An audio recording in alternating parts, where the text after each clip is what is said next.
క్రైస్తలార్డ్ మన రక్షకుడు మన విమోచకుడైనటువంటి యేసుక్రీస్తు వారి శక్తి కలిగినటువంటి నామంలో ఈ రోజున దేవుని వాక్యమునకు ప్రతి ఒక్కరికి మన దేవుని పేరట వందనాలు. ఈరోజు దేవుని వాక్యంలోకి వెళ్లే ముందు మీకున్నటువంటి ప్రార్థన అవసరతల గురించి కామెంట్ చేసినట్లయితే లేదా వాట్సాప్ నెంబర్కి వాట్సాప్ చేసినట్లయితే మీ గురించి ప్రార్థన చేయడం జరుగుతుంది. ఇకపోతే ఈరోజు వాక్యంలో దేవుని వాక్యాన్ని చెప్తున్నటువంటి మోషే ప్రవక్త ఏమంటా ఉన్నాడంటే, ద్వితీయోపదేశకాండము 32వ అధ్యాయంలో ఇలాగ రాయబడింది. 2వ వచనం, నా ఉపదేశము వానవలే కురుగును, నా వాక్యము మంచు వలెను, లేత గడ్డి మీద పడు చినుకుల వలెను, పచ్చిక మీద కురియు వర్షము వలెను ఉండును.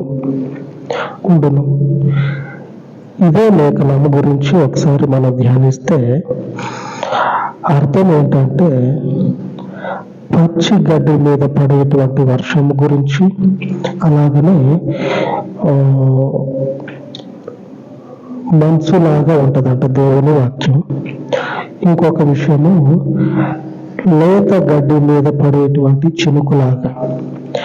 పచ్చి గడ్డి, లేత గడ్డి, అలాగనే మంచు.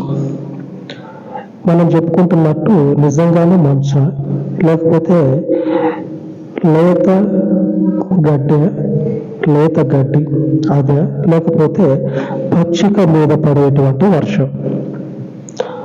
దీని అర్థము ఏమై ఉంటుందంటే, పచ్చిక మీద కురియు వర్షము వలె అంటే అర్థం ఏంటంటే, గడ్డిని మనము వాక్యానుసారంగా చూసుకుంటే మనుషులు. గడ్డి అంటే అర్థం ఏంటంటే మనుషులు అని అర్థం వస్తుంది. ఇంకొక లేఖనంలో మనం చదువుకుంటే ఉంటుంది, సర్వ శరీరులు గడ్డిని పోలినటువంటి వారు. అంటే అర్థం ఏంటంటే, మనుషులని మరి ఒక అర్థంలో దేవుడు ఏమని సంబోధిస్తూ ఉన్నాడంటే, ఏమని సెలవిస్తూ ఉన్నాడంటే, మనుషులందరూ కూడా గడ్డిలాగే ఉన్నారు, ఈ గడ్డి నశించిపోతుంది. అంతే కదా, మనుషుడు ఎవ్వరు కూడా శాశ్వత కాలం ఉండలేరు. ఈ వాక్యము చెప్పినటువంటి మోషే ప్రవక్త కూడా గడ్డి వలె నశించిపోయాడు. అలాగనే దావీదు మహారాజు కూడా పురుగుతో పోల్చుకున్నాడు. పోల్చుకొని దేవుని సన్నిధిలో గడ్డిని, పురుగుని, ఈ ప్రవక్తలు ఈ రీతిగా పోల్చుకొని వాళ్ళ స్థితిని దేవుని ముందు తెలియజేసుకుంటా ఉన్నారు. మేము గడ్డి లాంటి వాళ్ళము, పురుగు లాంటి వాళ్ళము. గడ్డి మీద ఆ ఎండ వచ్చి పడిందంటే, పొద్దున చూసినటువంటి గడ్డి సాయంత్రానికి ఎండిపోయి గాలికి కొట్టుకుపోతుంది, చూస్తే ఉండదు పోయి. మనుషులమైనటువంటి మనము కూడా అదే స్థితి. నేను కూడా ఆ గడ్డిని పోలి ఉన్నా ప్రభు అని మోషే చెప్తా ఉన్నాడు. ఆ గడ్డి లాంటి స్థితి నాది అని మోషే దేవుని సన్నిధిలో దేవునితో మాట్లాడుతూ ఉన్నాడు. దేవుని ఆత్మచేత నింపబడి దేవుని వాక్యాన్ని దేవుని ప్రజలకు బోధిస్తూ ఉన్నాడు. దావీదు మహారాజు కూడా అదే మాట చెప్తా ఉన్నాడు. కీర్తనల గ్రంథము 22వ అధ్యాయము 6వ వచనంలో రాయబడి ఉన్నది. దావీదు చెప్తున్నటువంటి మాట, పురుగుతో సమానంగా పోల్చుకొని ఉన్నాడు. నేను నరుడను కాను, నేను పురుగును, నరుల చేత నిందింపబడిన వాడును, ప్రజల చేత తృణీకరింపబడిన వాడును. దావీదు చెప్తా ఉన్నాడు, నేను మనుషులను ఒకసారి చూస్తే ఆ మనుషుల్లో నేను కనపడను. ఎందుకంటే నీ ముందు నేను మనుషుడిని అని చెప్పుకోవటానికి కూడా సాహసం చేయను. నేను మనుషులను మాట్లాడటానికి కూడా నేను అంత ధైర్యంగా చెప్పలేను. ఎందుకంటే నేను పురుగు లాంటి మనుషుడిని. పురుగు లాంటి మనుషుణ్ణి. దేవుడు మనుషుని యొక్క ఆయువు ఇన్ని రోజులు అని చెప్పనని సెలవిస్తూ ఉన్నాడు, కానీ పురుగుకి ఇంత ఆయుషాన్ని దేవుడు చెప్పాల. దేవుడు చెప్పిండు మీరు ఈ మీ స్థితి ఇది అని, కానీ అంతకు ఇంకా దావీదు తగ్గించుకొని నేను పురుగు లాంటి నేను పురుగు లాంటి మనుషుని కన్నా ఇంతవరకు ఆయువు ఉందేమో, కానీ నేను ఆ మనుషులలో లేనటువంటి పురుగుని. ఇంకా తగ్గిపోయి దేవుని దగ్గర నా స్థితి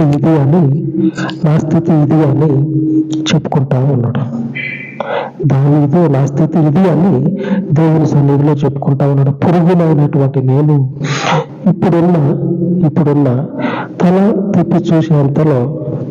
ఇట్లా తిప్పి చూసేంతలో ఉంటానో పోతాను. ఎందుకంటే మనుషునికి నువ్వు ఆయుష్ ఇచ్చినావు, మనుషునికి ఒక్క దినమని నువ్వు ఆయుష్ ఇచ్చినావు. ఆ ఒక్క దినము కాస్త తర్వాత ఏమైందంటే తగ్గుకుంటా పోయింది. కానీ పురుగుకి ఎంత ఆయుష్ అని చెప్పలా. కాబట్టి నేను పురుగుతో సమానం. ఇప్పుడు ఉంటానో తర్వాత ఉండనో కూడా తెలియదు అని ఇంతగా దేవుని సన్నిధిలో తగ్గిపోయింది. ఈ మోషే ప్రవక్త, దైవజనుడైనటువంటి మోషేతో సమానంగా దావీదు కూడా చెప్తా ఉన్నాడు, మా స్థితి, మా జీవితాలు, మా ఆయువు, మా ఆత్మలు నీ సన్నిధిలో నీ ముందు ఏ మాత్రం కూడా ఇంతగా తలెత్తుకొని లేదా తలదించుకొని నువ్వు కలగజేసినటువంటి రీతిగానే, నువ్వు శపించినటువంటి రీతిగానే ఉండి, శపించబడిన స్థితిలో ఉండి మాట్లాడటానికి కూడా మా జీవితాలు సరిపోవు అని తగ్గిపోయారు ఇద్దరు. ఇంతగా తగ్గిపోయారు కదా వీళ్ళు. తగ్గిపోయినటువంటి వీళ్ళే ధైర్యం తెచ్చుకొని మళ్ళా ధైర్యంగా మాట్లాడుతూ ఉన్నారు. మోషే ప్రవక్త ఏమని అంటా ఉన్నాడంటే, చెట్టుకు మంచు ఎలాగైతే ఉంటుందో నీ వాక్యము మమ్మల్ని అంటిపెట్టుకొని ఉంటే మంచులాగా మేము నిలబడిపోతాం. ఆమేన్. ఆ వర్షము లేత గడ్డి మీద పడితే చిగురిస్తుంది.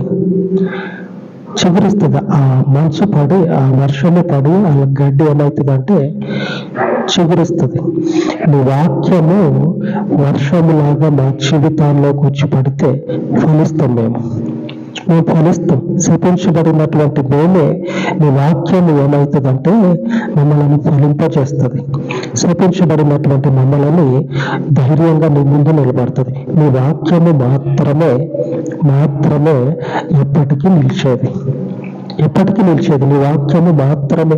ఆ చెట్టు కాదు, ఈ మోషే కాదు, ఈ పురుగు కాదు, ఈ దావీదు గారు కాదు. ఆమె అటు చెట్టు మోషే, ఇటు దావీదు పురుగు, ఇవేమీ కాదు. ఇవన్నీ పక్క పెట్టేసేయండి. వాటితో పాటు మనల్ని కూడా పక్కకు పెట్టుకుందాం. ఆయన వాక్యము శాశ్వత కాలము నిలిచిపోతుంది. ఎంతకాలం అంటే ప్రకటన గ్రంథము 1వ అధ్యాయము 7వ వచనం. ఇదిగో ఆయన మేఘారూఢుడై వచ్చుచున్నాడు, ప్రతి నేత్రము ఆయనను చూచును, ఆయనను పొడిచిన వారును చూచెదరు, భూజనులందరూ ఆయనను చూచి రొమ్ము కొట్టుకొందరు. అవును, ఆమేన్. ఇలాగనే జరుగుతుంది. ఆమేన్ అంటే అర్థం ఏంటంటే, నేను అన్నది ఏమైతే ఉందో ఇట్లాగనే జరగాల. అది అర్థం. ఆమేన్ అనే మాటకి ఇట్లాగనే జరగాల. ఆమేన్. ఇప్పుడు దాకా మన వాక్యం చెప్పుకున్నాం కదా, దేవుని వాక్యం ఎప్పటికీ నిలబడుతుందని. అవును, ఎప్పటికీ నిలబడాల. ఆమేన్. అలాగా లేఖనాలలో దేవుని వాక్యము చెప్తా ఉన్నది. ఏమని చెప్తుందంటే, అప్పుడెప్పుడో యేసు ప్రభువుని సిలువేసినాడు.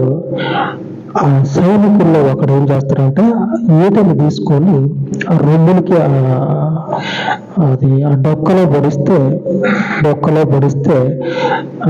నీళ్లు రక్తమును కారును రాయబడి ఉన్నది. ఆ పొడిచినోడు ఉన్నాడు కదా, వాడు కూడా తిరిగి రాబోతా ఉన్నాడంట యేసు ప్రభు. ఆ రోజుని యేసు ప్రభుని ఈ పొడిచినటువంటి వాడు చూస్తాడంట. ఆయన వాక్యము నిరంతరము నిలుస్తుంది. మనం కాదు, దేవుని వాక్యము నిరంతరము నిలబడుతుంది. అప్పుడెప్పుడో సిలువ వేయబడినప్పుడు జరిగినటువంటి సంఘటన ప్రస్తావిస్తూ దైవజనుడు చెప్తా ఉన్నాడు. ఆ పొడిచినోడు ఉన్నాడు కదా, వాడు కూడా రేపటి రోజున యేసు ప్రభు రాబోతా ఉన్నాడు ఆయన వాక్యాన్ని నెరవేర్చడం కోసం. ఎన్ని రోజులైతుంది? 1000 సంవత్సరాలు అలాగే వెళ్ళిపోయినాయి. చూస్తుండగానే అలాగే వెళ్ళిపోయినాయి. ఈ వెళ్ళిపోయినటువంటి రోజులు, నెలలు, సంవత్సరాలతో పాటుగా ఈ లేఖనము వెళ్ళిపోయాల. ఈ లేఖనము వాటితో పాటు వెనుకకి వెళ్ళిపోయాల. ఈ లేఖనాన్ని ఆయన జరిగించబోతా ఉన్నాడు.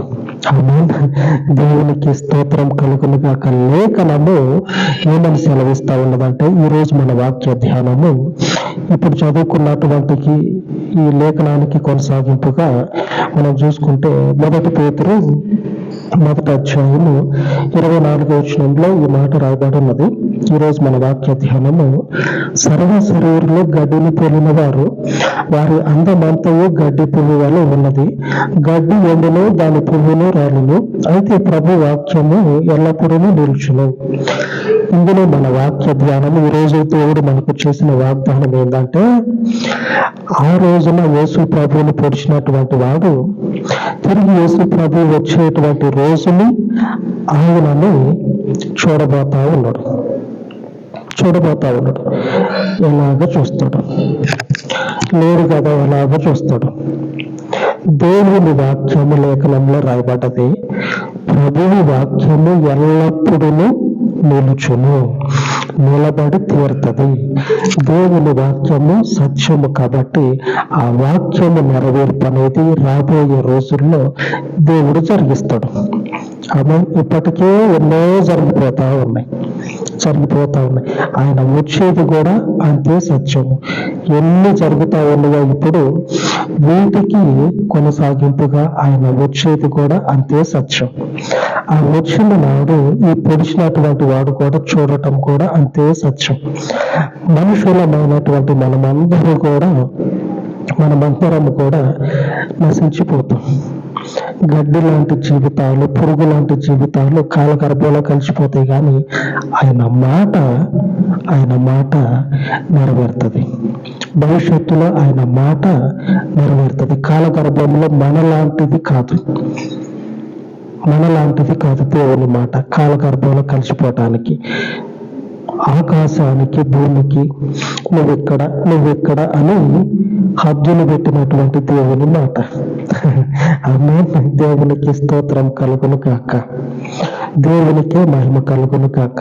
ఈ సత్యవాక్యాన్ని నెరవేర్చే దేవుడు శక్తిమంతుడు కాబట్టి ఆ వాక్యాన్ని మన జీవితాలలో ఆయన యొక్క శక్తిని బట్టి ఖచ్చితంగా నెరవేరుస్తాడు. లేఖనంలో చెప్పబడినట్లు ఆయన వాక్యము ఎల్లప్పుడూ కూడా నిలబడుతుంది. ఆ వాక్యము నిలిచి మనము ఫలించేలాగా ప్రార్థించుకుందాం. మహోన్నతుడు అయిన తండ్రి, సర్వాధికారివి, నీ ప్రవక్తలందరూ కూడా పరిశుద్ధుడా, లేఖనాలను ఆధారము చేసుకొని జీవించిన జీవితం అంతా కూడా నిన్ను మహిమపరిచి నీ మార్గమందు నిలిచి ఉండగా, నీ వాక్యమే సత్యము, నీ వాక్యము మాత్రమే నిలిచినది కనుక ఈ ప్రవక్తలకు తండ్రి మాదిరిగా మేము నడుచుకొని ఉండగా మా జీవితాలలో కూడా నీ పరలోకపు సత్యవాక్యపు నెరవేర్పులు జరిగించమని, మా జీవితాలలో నీ శ్రేష్టమైనటువంటి కృపను జ్ఞాపకం చేసుకోనమని. అవును, నీ వాక్యము ఎల్లప్పుడూ నిలుచును.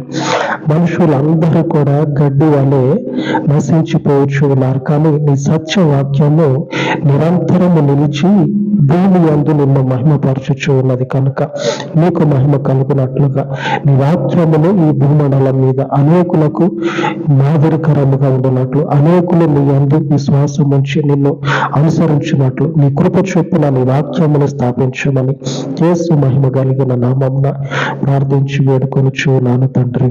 ఆమేన్, ఆమేన్.